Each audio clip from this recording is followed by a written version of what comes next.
Guys, welcome to my channel.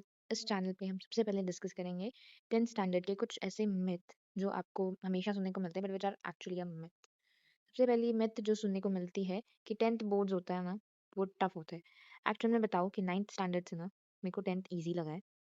और easy मतलब बहुत ईजी है, तो ज़्यादा ना टेंशन मत लो, इट्स ईजी ओनली।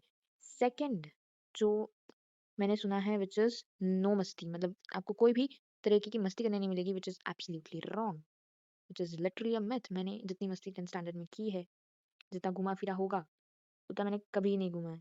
ठीक है, मैं ये बता रही हूँ, जितना फ्रेंड्स के साथ मैं घूमी हूँ ना 10th में, उतना मैं लिटरली 9th में भी नहीं घूमी थी। अब पूरा दिन पढ़ाई नहीं यार, ऐसा कुछ नहीं है, पूरा दिन नहीं पढ़ना है। बस तुम्हें मेजरली जो पढ़ना होगा ना, वो कंसिस्टेंटली पढ़ना है, बस 3 आवर्स। और मैं तो 2.5 आवर्स ही पढ़ती थी क्योंकि मुझे उतना ही टाइम मिलता था। इतना देर भी पढ़ लिया ना तो भी बहुत होता है, बट डेली ओके, कंसिस्टेंसी। इसके ऊपर आएगा एक नया वीडियो आएगा, don't worry. Will decide your future. अब ये आपने सुना होगा कि यार 10th के मार्क्स जो है वो आपका फ्यूचर नहीं डिसाइड करेंगे, बट एक्चुअली मैं बताऊँ कि 10th के मार्क्स फ्यूचर नहीं डिसाइड करते, बट 10th स्टैंडर्ड आपका फ्यूचर डिसाइड करती है। 10th स्टैंडर्ड ऐसा क्या है 10th स्टैंडर्ड में जो ये मेरा फ्यूचर डिसाइड करती है? 10th स्टैंडर्ड में आपको पता चलता है कि आप कितना हार्ड वर्क डाल सकते हो कोई भी चीज़ में, कितना हार्ड वर्क, कितना एफर्ट डाल सकते हो, how much amount of hard work you can put. ये हमें 10th में पता चलता है, इसीलिए 10th स्टैंडर्ड को फ्यूचर डिसाइडिंग ईयर भी कहा जाता है। और ये 10th स्टैंडर्ड में आपका मेन मोटिव या मेन गोल क्या होना चाहिए?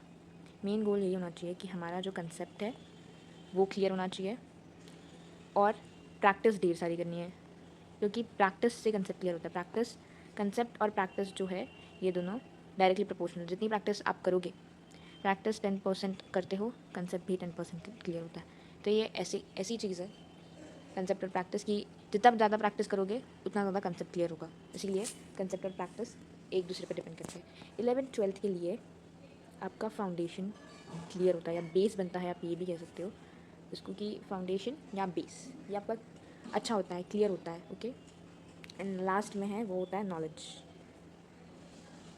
आपको बहुत सारी चीज़ों के लिए नॉलेज मिलती है, और आपका इंटरेस्ट भी बढ़ता है। ओके, तो 3 चीज़ें बड़ी इंपॉर्टेंट होती है 10th स्टैंडर्ड में। फर्स्ट आता है आपका कंसेप्ट, उसके बाद आती है आपकी प्रैक्टिस, आपका फाउंडेशन या बेस जो भी है क्लियर होता है, नॉलेज और इंटरेस्ट। तो ये सारी चीज़ें ना बड़ी इंपॉर्टेंट है। मैं वैसे बोल देती हूँ, कंसेप्ट होता है, एक तो प्रैक्टिस होती है, दूसरा होता है फाउंडेशन, नॉलेज और इंटरेस्ट। तो ये सारी चीज़ें बड़ी इंपॉर्टेंट होती है। अब यहाँ पे मैंने एक रांचो का बच्चा लगाया है और चतुर का लगाया है, तो हमें जो बनना है वो रांचो बनना है। रांचो क्या था, कंसेप्ट क्लियर थे रांचो के, बट वेरस चतुर ये हमेशा पूरे टाइम किस पे फोकस करता था, रट्टा मारता रहता था। ठीक है, रट्टा, जो भी स्पेलिंग हो रट्टा की, रट्टा मारता रहता था। इसीलिए हमें इसको क्रॉस कर देना है, चौकड़ी लगा देनी है। गुजराती में किसी चीज़ को मना कर देने को ना चौकड़ी लगा देना बोलते हैं। हमें बनना है रांचो। देखिए, खींच लो पिक्चर, खींच लो, लगा लो चाहिए तो। ये नहीं बनना हमें, चतुर नहीं बनना हमें, रांचो बनना है हमें। हमारे जो कंसेप्ट है मुझे वो क्लियर करना है, ना कि सिर्फ रट्टा मार के टॉप करना है। ठीक है, अब देखा जाए तो चतुर सेकंड आता था और रांचो फर्स्ट आता था। क्यों? क्योंकि उसके कंसेप्ट क्लियर थे भाई, कंसेप्ट। तो फोकस कंसेप्ट पे करना है। अब इस चैनल का मेन पर्पज़ क्या है मैं बताऊँ? सबसे पहला पर्पज़ है कि मैं अपनी गलतियाँ बताऊँगी, जो कि मैंने 10th स्टैंडर्ड में करी थी। मैं 11th में हूँ अभी, 10th मैंने पास आउट कर लिया है। उसके बाद मैं आपको रोड मैप भी प्रोवाइड करूँगी, क्योंकि मुझे इन सारी चीज़ों की ना कमी लगी थी, इसलिए मैंने ये चैनल ओपन किया है। एवरी फोर्टनाइट के लिए आपको आपका रोड मैप मिलेगा। उसके बाद मैंने कौन कौन से रेफरेंस बुक्स यूज़ किए थे आपको वो भी पता चलेंगे। देन मैं आपको एज अ बिग सिस आपकी हेल्प करूँगी। ठीक है, और स्ट्रैटेजी बताऊँगी। स्ट्रैटेजी किस चीज़ के लिए? 10th में देखो, मार्क्स मैटर नहीं करते, पर 10th में कंसेप्ट ज़्यादा मैटर करता है। कंसेप्ट आपका दिखता है मार्क्स से, तो अल्टीमेटली स्ट्रैटेजी होगी मार्क्स के लिए। ओके, तो ये मतलब इनडायरेक्टली मार्क्स के लिए होगी, पर डायरेक्टली आपके कंसेप्ट के लिए होगी। और स्ट्रैटेजी जो मिलेगी ना आपको, वो रहेगी हर सब्जेक्ट की। हर सब्जेक्ट की स्ट्रैटेजी आपको इस चैनल पर मिलेगी।